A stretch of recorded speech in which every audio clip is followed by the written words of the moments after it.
आज माझ्या समवेत एम बी कांबळे साहेब आहेत, सर्व प्रतिष्ठित नागरिक माझ्यासोबत या पत्रकार परिषदेला उपस्थित आहेत। काल एक रत्नागिरी शहरामध्ये होणाऱ्या बौद्ध विहाराच्या संदर्भामध्ये एक पत्रकार परिषद झाली आणि त्या पत्रकार परिषदेमध्ये जे काही घडलंच नाही हे जनतेसमोर ठेवून आंबेडकरवादी चळवळीतील लोकांमध्ये संभ्रम निर्माण करण्याचा प्रयत्न त्या पत्रकार परिषदेतनं केला गेला।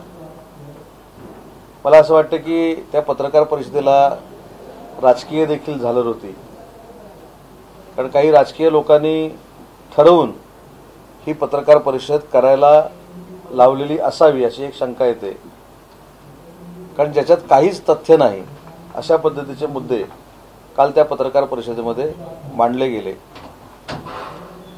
याबाबतची पत्रकार परिषद नगरपालिका देखील घेऊ शकली असती, जिल्हा प्रशासन देखील घेऊ शकली असती, मला ती घेण्याची आवश्यकता नव्हती। परंतु माझ्या मतदारसंघातला विषय असल्यामुळे आणि महाराष्ट्रातल्या भारतरत्न डॉक्टर बाबासाहेब आंबेडकरांना मानणाऱ्या जनतेला मी काय चांगलं केलंय हे सांगण्याच्या दृष्टीने ही पत्रकार परिषदेचं मी आयोजन केलेलं आहे।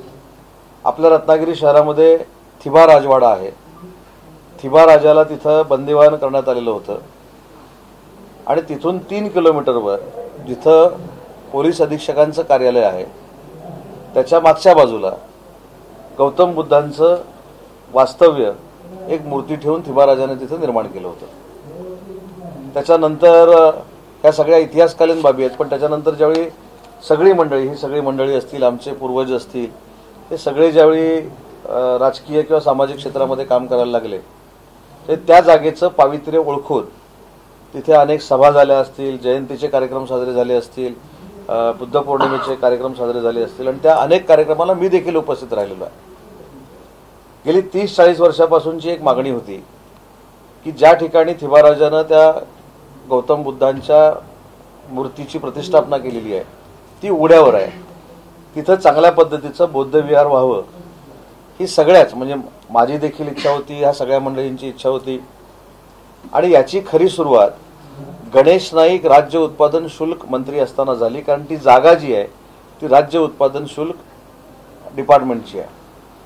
असं करत करत ज्यावेळी माननीय एकनाथ शिंदे साहेबांच्या नेतृत्वाखालचं सरकार आलं, राज्य उत्पादन शुल्क मंत्री हे शंभूराज देसाई झाले, त्यावेळी शिंदे साहेबांच्या नेतृत्वाखाली या जागेची मागणी मी मंत्री महोदयांकडे केली आणि अर्ध्या तासाच्या बैठकीमध्ये ही जागा बौद्ध विहारासाठी मंजूर झाली, जिल्हाधिकाऱ्यांकडे देण्यात आली। मग या ठिकाणी अतिशय चांगल्या पद्धतीचं देशामध्ये दिमागदार पद्धतीनं एखादं बौद्ध विहार उभं राहावं यासाठी 8.5 कोटी रुपये नियोजन मंडळातनं मी मंजूर केले। पण नियोजन मंडळातनं मंजूर करत असताना तिथे एक टेक्निकल बाब आड आली म्हणून आम्ही त्याला कम्युनिटी सेंटर असं म्हटलं। पण कम्युनिटी सेंटर म्हटल्यानंतर देखील ताबडतोब तातडीनं आम्ही डीपीसीचा निर्णय घेतला। आम्ही नगरपालिकेच्या जीएम जनरल बॉडीनं त्याच्यामध्ये ठराव घातला आणि माझ्या देखील मीटिंगमध्ये आम्ही मिनिट्स बनवली की ते तिथे बौद्ध विहार म्हणूनच बांधलं जाईल आणि त्याचं नाव हे बौद्ध विहारच असेल, कम्युनिटी सेंटर असणार नाही। कम्युनिटी सेंटर हा शब्द कुठनं आला तर ते डीपीसीतले पैसे आपल्याला त्या कामासाठी तिथे द्यायचे होते म्हणून ते आपण तो शब्द प्रयोग केला होता। पण याचं काही लोक नाहक राजकीय भांडवल करून समाजाला गैरसमजामध्ये आणण्याचा प्रयत्न करतायत, म्हणून आम्ही पत्रकार परिषदेचं आयोजन केलंय। बौद्ध विहारच तिथं होणार आहे, त्याचं नाव बौद्ध विहारच असणार आहे, तिथं कुठेही कम्युनिटी सेंटर असा उल्लेख नसणार आहे। आणि जे थिबा राजानं ती मूर्ती त्या ठिकाणी लावलेली आहे ती सगळी समाजातल्या किंवा प्रतिष्ठित नागरिकांची चर्चा करून ती अजून कशा पद्धतीनं चांगली तिथं करता येईल यासाठी आमचा प्रयत्न आहे आणि देशातलं अतिशय चांगलं बौद्ध विहार त्या जागेमध्ये उभं करण्याच्या संदर्भामध्ये शासनानं आणि प्रशासनानं निर्णय घेतलेला आहे। पण मध्ये ह्याच्यामध्ये घडामोड घडली की या संदर्भामध्ये हायकोर्टामध्ये काही लोक गेली। हायकोर्टानं 2 किंवा 3 तारखेला सांगितलं की त्या ठिकाणी बौद्ध विहारच होणार आहे आणि बौद्ध विहाराचेच कागदपत्र हे नगरपालिकेनं आमच्याकडे सबमिट केलेलं, बरोबर नाही विषय असा निर्णय झाला। परंतु कदाचित जिल्हा परिषद, पंचायत समिती, नगरपालिकेच्या निवडणुकीमध्ये काहीतरी वेगळा फेक नरेटिव्ह सेट करण्यासाठी हे राजकीय पक्षाने केलेलं षडयंत्र आहे। माझ्यासोबत देखील ज्यांनी यासाठी प्रयत्न केले ते MB कांबळे साहेबांसहित सगळी टीम उपस्थित आहे. MB कांबळे साहेब देखील आपल्याला सांगतील की याच्यामध्ये बौद्ध विहारच होणार आहे. बौद्ध विहाराशिवाय दुसरी वास्तू त्या ठिकाणी होणार नाही आणि त्याचं नामकरण हे बौद्ध विहार असंच असणार आहे. हे काही असंतुष्ट जी लोक असतात, ज्यांना निवडणूक आल्यानंतर समाजाचं हित जाणवतं, लोकांबद्दलचं हित जाणवतं, लोकांबद्दलचा कळवळा जाणवतो, अशी असंतुष्ट लोक आहेत जे कधीही राजकीय प्रवासामध्ये यशस्वी झाले नाहीत, ते अशा पद्धतीनं त्रास द्यायचा प्रयत्न करतात. त्यांचा उद्देश काय आहे? उद्देश बौद्ध विहार व्हावा किंवा बौद्ध विहार होऊ नये याच्यापेक्षा उदय सामंतला त्रास देणं हाच त्याच्यामधला उद्देश आहे. बाकी त्यांचा अजेंडा काही नाही. हा झाले ना काल. याचा अर्थ काय होतो की सामाजिक स्तरावर जाऊन या निवडणुकीच्या प्रक्रियेमध्ये कुठेतरी सामाजिक स्तरावर गैरसमज एखाद्या पक्षाबद्दल निर्माण करून देण्याचं हे षडयंत्र असावं असं माझं मत आहे. तरी देखील पुन्हा एकदा मी सांगतो की सगळ्या इथे बसलेल्या सगळ्या मंडळींची देखील मागणी तिथं बौद्ध विहार व्हावी हीच आहे आणि बौद्ध विहारच आपण करतोय. आणि इथून आपण जर उठून 2 किलोमीटरवर गेलो पालीमध्ये तर 1956 सालामध्ये भारतरत्न डॉक्टर बाबासाहेब आंबेडकरांच्या आदेशानुसार कोकणातली जी दीक्षा घेतली गेली ती पालीच्या जागेवर घेतली गेली, पाली गावामध्ये घेतली गेली. तिथं देखील डॉक्टर बाबासाहेब आंबेडकरांचं स्मारक हे 3 कोटी रुपये खर्च करून आम्ही बांधतोय. बौद्ध विहार कोणाच्या ताब्यात असणार खरा ह्याच्यातला एक कळीचा मुद्दा आहे. आता परफेक्ट बोलला तुम्ही. बौद्ध विहार कोणाच्या ताब्यात असणार या संदर्भातच हा सगळा खटाटोप आहे. शासनाची जमीन आहे. मी अनेक बैठकांमध्ये सांगितले की शासनाची जमीन प्रायव्हेट लोकांना देता येत नाही. ही कदाचित अशा पद्धतीची मुवमेंट जर तुम्ही सुरू केली तर ही जागा परत राज्य उत्पादन शुल्क घेऊ शकतं. त्याच्यामुळे बौद्ध विहार बांधल्यानंतर ती कमिटी जिल्हाधिकाऱ्यांच्या अध्यक्षतेखाली होईल. जिल्हाधिकाऱ्यांच्या अंडर हे सगळं काम चालेल. परंतु याच्यावर सगळ्या संस्थांमधला एक प्रतिनिधी हा त्याच्यामध्ये घेतला जाईल आणि त्याला आपण काय म्हणतो, एखादी वास्तू चालवण्यासाठी जी कमिटी असते त्या कमिटीमध्ये सगळ्यांचा समावेश करून घेतला जाईल. असं हे बघा, हा कागद देखील माझ्याकडे आहे. त्याच्यातलं वाचून देखील दाखवतो पाहिजे. बौद्ध विहाराचे बघा, बौद्ध विहाराचेच म्हणतोय आपण. कागदावर काय बघा, बौद्ध विहाराचे बांधकाम पूर्ण झाल्यावर नगर परिषद रत्नागिरी यांनी ठराव घालून सदर वास्तूला बौद्ध विहार म्हणून संबोधण्यात यावे हे आपले निर्देश आहेत.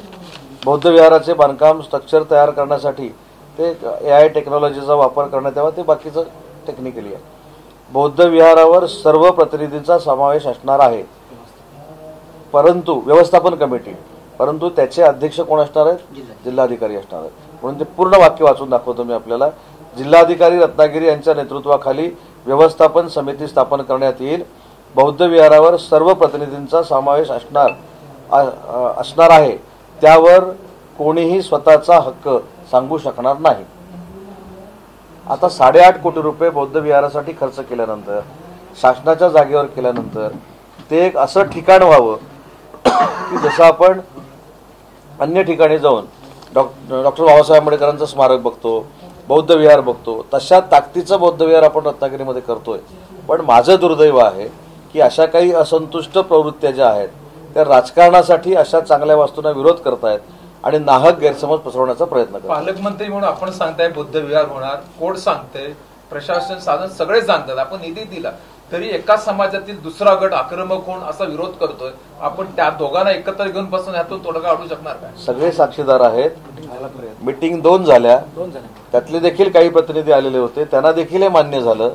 परंतु आता का होतंय हे खरं तुम्ही प्रश्न विचारला पाहिजे. आणि तुम्हाला देखील मी एक विनंती करेन की ज्या पद्धतीनं आपण ते बौद्ध विहार बांधतोय ह्याचा मी तुम्हाला प्लॅन दाखवतो. असं देशाच्या पातळीवर कुठेही बौद्ध विहार नाही. इतक्या चांगल्या पद्धतीचं बौद्ध विहार आपण रत्नागिरीमध्ये बांधणार आहोत. आपण सुरुवातीला उल्लेख केला असता निवडणूक आल्याचा कदाचित परिणाम असेल, पण स्थानिक स्वराज्य संस्थांच्यामुळे एक गट तयार झालाय आणि तुम्हाला त्रास नाही. आता पत्रकार बांधवांमधनं जो एक आवाज आला की ही वास्तू तयार झाल्यानंतर कोणाच्या ताब्यामध्ये असावी याच्यावरनं कदाचित हा संघर्ष असावा. परंतु शासनानं बांधलेली वास्तू ही एखाद्या स्वतंत्र कोणाच्या तरी ताब्यात देणं हे शासनाला शक्य आहे का हे त्यावेळी शासन विचार करेल ना. पण आता बौद्ध विहार जे देशातलं अतिशय चांगलं होतंय ते करण्यासाठी कोणी विरोध करू नये आणि तसे निर्देश हायकोर्टाने देखील दिलेले आहेत. हायकोर्टाची कॉपी आहे आपल्याकडे. पण याचा परिणाम निवडणुकीवर साहेब काय होऊ शकतो आपण म्हणालो? निवडणुकीवर परिणाम होणार असं म्हटलंच नाही. निवडणुका जवळ आल्यामुळं एखाद्या समाजामध्ये गैरसमज पसरावा यासाठी खेळलेली ही रणनीती आहे. तर स्थानिक कोर्टामध्ये पण अजून काहीतरी पिटिशन पेंडिंग आहे ना, जिल्हा कोर्टामध्ये देखील पिटिशन पेंडिंग आहे. तिथं देखील नगरपालिका आपली भूमिका मांडते. दुसऱ्या घटनांना बरोबर घेऊन राजकारण कोण करते? जर स्पष्ट बोललं तर बरं होईल.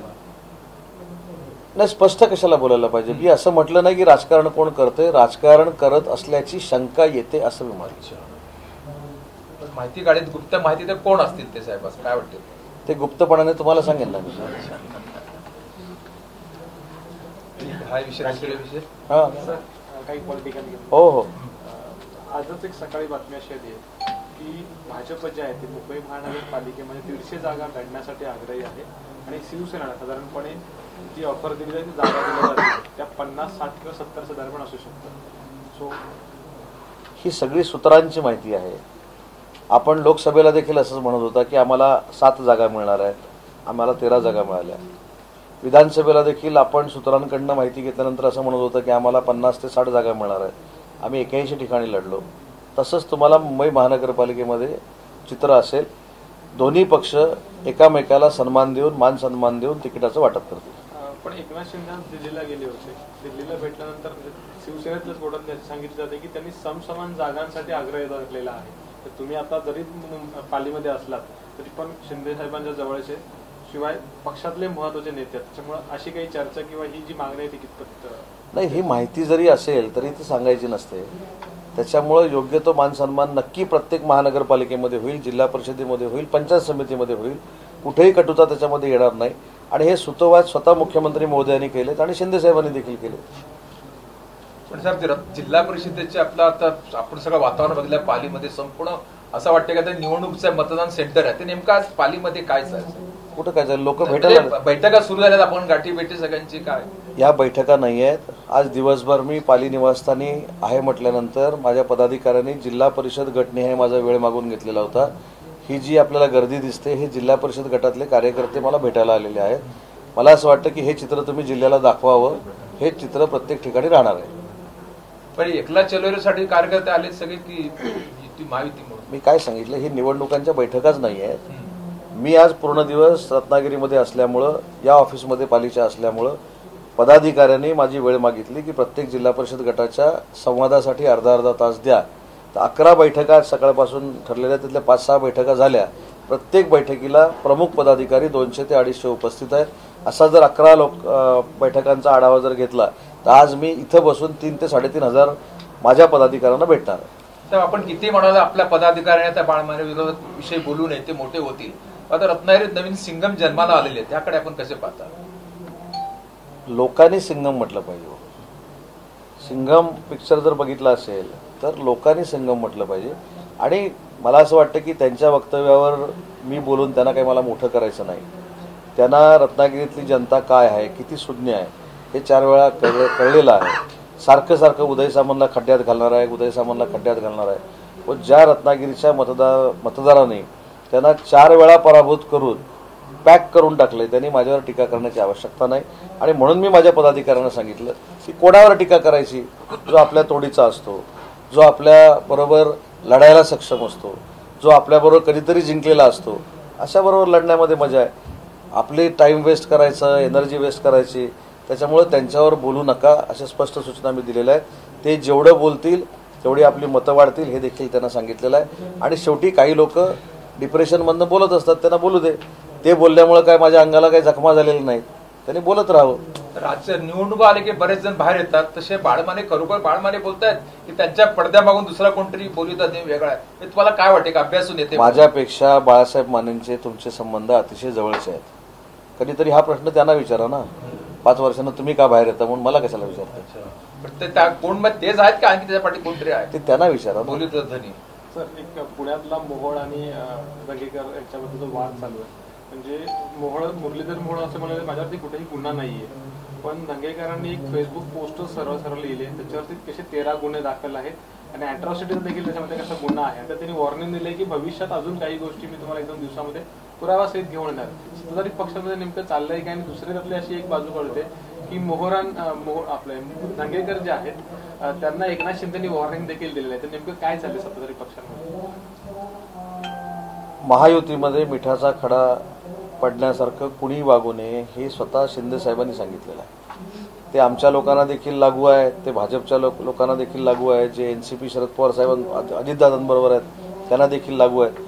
आणि म्हणून काल मुंबईच्या पत्रकार परिषदेमध्ये देखील मी सांगितलं की मी वेळ पडली तर स्वतः रवी धंगेकरांना भेटेन, नक्की त्यांची अडचण काय, शंका काय ती विचारून घेऊन शिंदे साहेबांशी बोलेन.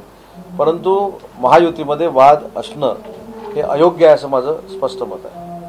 सर, पलटणचा आता जे डॉक्टर जी तरुणी आहे त्यांनी जे आत्महत्येच्या संदर्भात निगडीत प्रश्न आहे की अंबादास दानवेंनी थेट आरोप केलाय की भाजपचे रणजित निंबाळकर आहेत त्यांचा भाऊ त्यांचा देखील या प्रकरणामध्ये म्हणजे एक खासदार किंवा PA जी काही नावं घेतली असती त्याच्यात त्यांनी रणजित निंबाळकरांच्या भावाचं एक नाव घेतलंय. आणि दुसरी गोष्ट म्हणजे अजितदादांचे निगडीत जे आहेत सचिन कांबळे म्हणून ते देखील यंत्रणा चालवतात. म्हणजे थेटपणे त्यांनी थेट सत्ताधारी पक्ष किंवा सरकार जे त्याच्यावर बोट ठेवले. सरकारवर बोट जरी ठेवलेलं असलं तरी पोलीस यंत्रणा त्या गुन्हेगाराला शोधून नक्की काढणार आहे. तो गुन्हेगार कुठच्या पक्षाचा आहे, तो गुन्हेगार काय करत होता याच्याशी आमचं काही घेणं देणं नाही. ज्या मुलीवर ज्या डॉक्टरवर हा अत्याचार झालेला आहे आणि त्याच्यानंतर तिची आत्महत्या झालेली आहे त्या नराधमांना शिक्षा झाली पाहिजे ही आमची सगळ्यांची भूमिका आहे. जसं रत्नागिरीमध्ये मध्ये काहीतरी चिपळूणच्या बाबतीतली बातमी आली, आम्ही तात्काळ कुठेतरी ते आध्यात्मिक सेनेचे होते, मी स्वतः अजय महाराज म्हणून जे आमचे आहेत अक्षय महाराज त्यांच्याशी बोललो, त्यांना पक्षांना काढून टाकलं, पोलिसांना फोन करून सांगितलं जे योग्य आहे ती कारवाई झाली पाहिजे. त्याच्यामुळे अत्याचार ज्यांनी केलाय त्यांना पाठीशी घालण्याचा प्रश्नच उद्भवत नाही. साहेब, सगळे महाभारत चालल्यात रस्त्यावरून चाललेलं, रस्त्याच्या खड्ड्यावरून मुंबई गोवा असेल, मिर्या नागपूर असेल, रत्नागिरी सर खरोखर आता रस्त्यांच्या बाबत आपण मंत्री पालकमंत्री बोलायला तर आज काय अवस्था आणि वस्तुस्थिती काय, भविष्यात काय? मला तर या बाबतीत असं वाटतं की याची भूमिका शासनाची तुम्ही मांडली पाहिजे. काल संध्याकाळी 7 वाजता देखील रत्नागिरीमध्ये पाऊस पडला. काय करायचं एकदा तुम्ही जर सांगितलं तर बरं होईल. काल संध्याकाळपर्यंत 7 वाजेपर्यंत पाऊस पडतोय, डांबरीकरण करायला वाव देखील मिळत नाही, अशी नैसर्गिक परिस्थिती आहे. पण 1 महिन्यामध्ये याच्यावर सगळे मार्ग निघतील आणि सगळे रस्ते चांगले होतील.